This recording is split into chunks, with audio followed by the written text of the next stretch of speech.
ከባለፈው ለጣቂ እንግዲህ ፊዮሪ ዛሬ ደግሞ ደብዳቤውን አስቀምጠውልኛል ብላ በጉጉት እየመጣች ነበረ።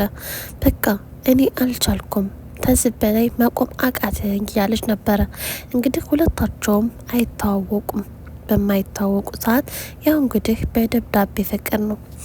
እሷም እንግዲህ ደብዳቤዋን ለማግኘት እየመጣች ነበረ። ኢዙም ደግሞ ስላልመጣ ደብዳቤውን አላስቀመጠላትም። እሷም ሄደችና ምን ሆኖ ዛሬ ያላስቀመጠልኝ በሰላም ሆኖ ብላ ራሷን መጠየቅ ጀመረች። ኢዙም ደግሞ ሳያስቀምጥላት ቀርቶ ሊያስቀምጥላት መጣ። እሷ ቀድማ ስለመጣች የኔ ቆንጆ ይቅርታ እኔ ሳላስቀምጥልሽ ዛሬ ቀደምሽኝ አይደለ ብሎ ራሱን መጠየቅ ጀመረ።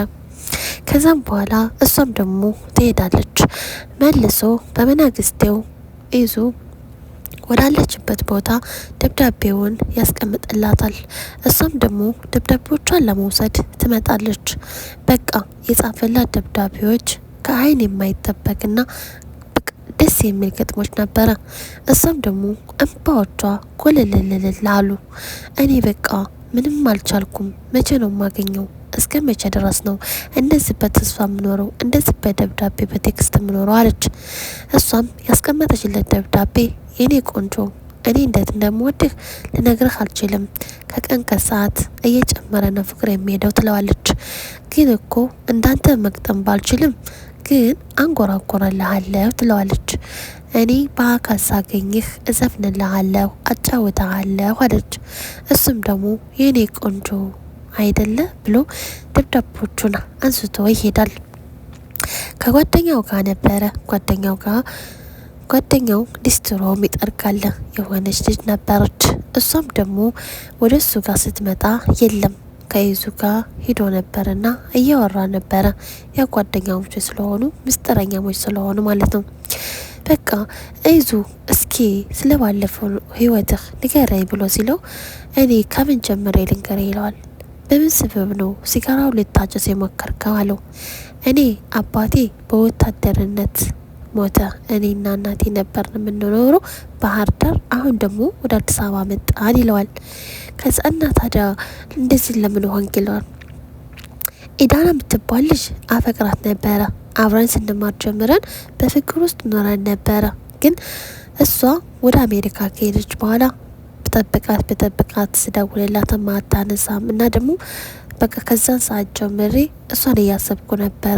ግን ደግሞ ያ ብቻ ሳይሆን በመሀል ላይ ፊዮሪ መጣች። አሁን ግን ሁሉ ነገር የሚያዳላው እየሸረሸረ ሲመጣ ወደ ፊዮሪ ሆነ ፍቅሬ ይለዋል። የሚገርም ነው። እናሳ ታዲያ አባቴ በወታደርነት ስለሞተ ከዛ ሰዓት ጀምሬ በቃ ሲጋራውን አባባሰብኝ። ከዛም ደግሞ ያ ብቻ አይደለም፣ አሁን ግን እየባሰብኝ ያለው ፊዮሪ ስለማፈቅራት ያለሷ ህይወት ያለሷ ሁሉ ነገር ስለማያምር ብዬ በሷ ላይ ስለጀመርኩኝና ስላሰብኩኝ ነው ይለዋል። እንዴት እንደዚህ ታደርጋለህ ምናምን ይለዋል። እና ታዲያ ፍቅር ስለሆነ ምንም ማድረግ አልችልም። እና ታዲያ ኢዳና ብትመጣ ኢዳናን ታፈቅራታለህ ማለት ነው? አይ እኔ አላቅም ያ ነገር እሷ ሳሆን ኢዳና አንተ እንዳሰብከው ባይሆን የምታፈቅር ሀሳብ ይሆን ሲለው ያ እንዳይሆን ዳዋ አደርጋለሁኝ፣ ግን ይሄ ነገር እንዲፈጠር አልፈልግም። አሁን ላይ ስሜት ያለው ወደ ፊዮሪ ብቻ ነው ብሎ ይለዋል። እሱም ደግሞ በጣም ይገርማል። እሺ በቃቸው ተባብለው ወደ ስራ ይሄዳሉ። ያም እንግዲህ ጓደኛው ሊስትሮ ጠራጊው ወደ ቤት ወደ ስራ ሄድና ጫማውን ሊጠርግ ሲሄድ የሆነች ልጅ ቆንጅዬ ልጅ ጫማ እየሰፋች ያገኛታል። አስለምደኝ ብለው ነበረ። የሀብታም ልጅ እኮ አይሰፋም አይሰራም እያለት ነበረ። አለመስራቴን አሳያለሁኝ አለችው። እሱም ደግሞ ያንን እየሰፋች እያያት ቆሞ ነበረ። እንዴ አንተ የምትራመድበት ኮቴ የለም እንዴ? አትነጋገርም እንዴ ትለዋለች። አይ አይደለም ግን አደንቅሻለሁኝ አላት። እንዴት አላት። እንዴ ቁጭ ብለሽ እንደዚህ ክብርሽን ዝቅ አድርገሽ ጫማ በመስፋትሽ በጣም ቆንጆ ነው ይላታል። እሷም ደግሞ ምን ችግር አለው ስራ አይደል እንዴ? ስለዚህ እሰራለሁኝ አለችው። ኦኬ በጣም ደስ የሚል ነው አላት። እሺ ብላ እሷም ተቀበለዋለች። እና ዳዲ ዛሬ በጣም ስራህን ወዶታል ትለዋለች። እነሱ ቤት እየሄደ ሊስትሮ ጫማውን ይጠርግ ነበረ። ገንዘብ ትሰጠዋለች። እንዴ እኔ እኮ የራሴን ድርሻ እኮ ወስጃለሁኝ፣ ይሄ እኮ የኔ ድርሻ አይደለም አላት። አይ እንደዛ ብሎ ነገር የለም፣ ስለዚህ ይሄን ዳድሬ ሰጣ ትለዋለች። እሺ ካልሽ ኦኬ፣ ግን አልበዛም ማለት ምንም አልበዛም ትለዋለች። እንግዲህ እሷ የሀብታም ልጅ ስለሆነች ማለት ነው። ከዛም በኋላ እሺ በቃ በኋላ እንገናኝ እንድትመጣ ትለዋለች። እሺ ብሎ እሱም ደግሞ ጥላት ይሄዳል። ከዛም በስተመጨረሻ እሱ ወደ ኢዙን ጋር ይሄዳል። ኢዙን ጋር ሲደውልለት የት ነህ ይለዋል። አይ እኔ እዚሁ ነኝ ቆሻሻ እያጸዳሁ ነው ይለዋል። ያው እሱም ደግሞ መንገድ ስለሚያጸዳ ማለት ነው ህይወቱን አስተዳድራለሁ ብሎ ያው ድሀ ስለሆነ እሺ በቃ ምሳ እንብላ፣ እንደ ዛሬ ምሳ እንዴት ይዛለት መጣ ሲሻልክ ይለዋል። በቃ እንደዚህ ነው። እሺ ስለ ባለፈው ወሬ ትቀጥልልኛለህ አለው። ስለ ምኑ? ስለ ፊዮሬና ስለ አንተ እና ስለ ኤዳና ነው ይነግረው ጀመረ። ከዛ እያወሩ እንደነበረ እባክን በጣም ይደክማል እና ዛሬ ደግሞ ፊትህ ጥለኸዋል አለው። አዎ ዛሬ ፊዮሬን አላየዋትም እኔ እሷ መጀመሪያ መታ ደብዳቤውን ሳላስቀምጥላት ስለሄደች በጣም ከፍቶኛል ይለዋል።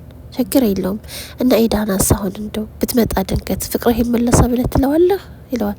አይ እንደዛ እንኳን አይሆንም አሁን ላይ ፊዮሬን እንዴ ነገሩ ተዋት፣ እሷን በተተዋት ፊዮሬ ያለች አይደል እንዴ ብሎ ሲለው አበሳጨው። በቃ አንተ በቃ እንደዚህ ነው የምትለኝ ብሎ ተነስቶ ወደ ስራው ሄዳል። እሱም ደግሞ ወደ ሊስትሮ ጥረጋ ይሄዳል። ያቺ ቆንጅዬ ልጅ ለዘለ ሊስትሮ ትደውልለታለች። የት ነው ያለኸው እንዴ ብመጣ የለህም ምሳለችው። አይ እኔ ኢዙ ጋር ሆኜ ነው አላት። አሁን መጣለሁኝ ጠብቂኝ ይላታል። እሷም ደግሞ ወደዛ ትሄዳለች። ከዛ እየሰራ ነበር እና በኋላ ትመጣለህ እኛ ቤት አለችው።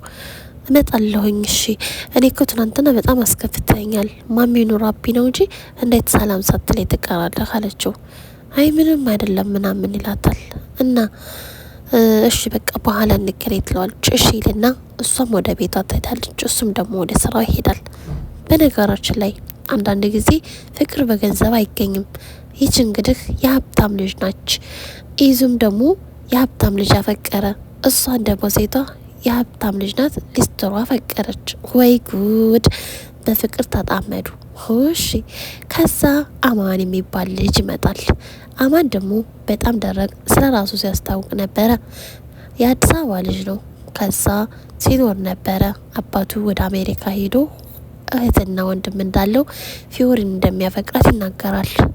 ወደ አዲስ አበባ ብዙ አመት የተወለዱበትም ያደጉበትም ስለሆነ ወደ ባህር ዳር ሄደው ነበረ።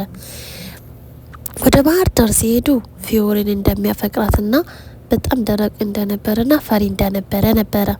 ከዛ በኋላ አሁን ላይ እሱ አማን ከባህር ዳር ወደ አዲስ አበባ ይመጣል። ማንን ፍለጋ ብትሉ ጥሩ ነው፣ ኢዙ የሚያፈቅራትን የሀብታም ልጅ። እሱም ደግሞ ከልጅነት ጀምሮ አብረው ነው ያደጉት ከአማን ጋር። ምን ይፈጠር ይሆን?